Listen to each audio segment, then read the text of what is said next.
মেয়ে মানুষ আষাঢ় মাসে একজোড়া দোলন চাপা না পাওয়ার জন্য আফসোস করে।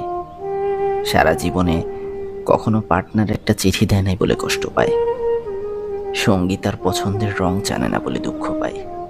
কিন্তু একটা মেয়েরেও দেখলাম না রোলেক্স ঘড়ির জন্য দুঃখ করতে, অথবা ডিওরের ফাউন্ডেশন কিনে না দেওয়ার জন্য কষ্ট পাইতে। পার্টনারের বিএমডাব্লিউ নাই বলেও কেউ আফসোস করলো না। কি অদ্ভুত, কোনো মেয়েকে বড় কোনো চাওয়া পাওয়ার জন্য আফসোস করতে দেখলাম না।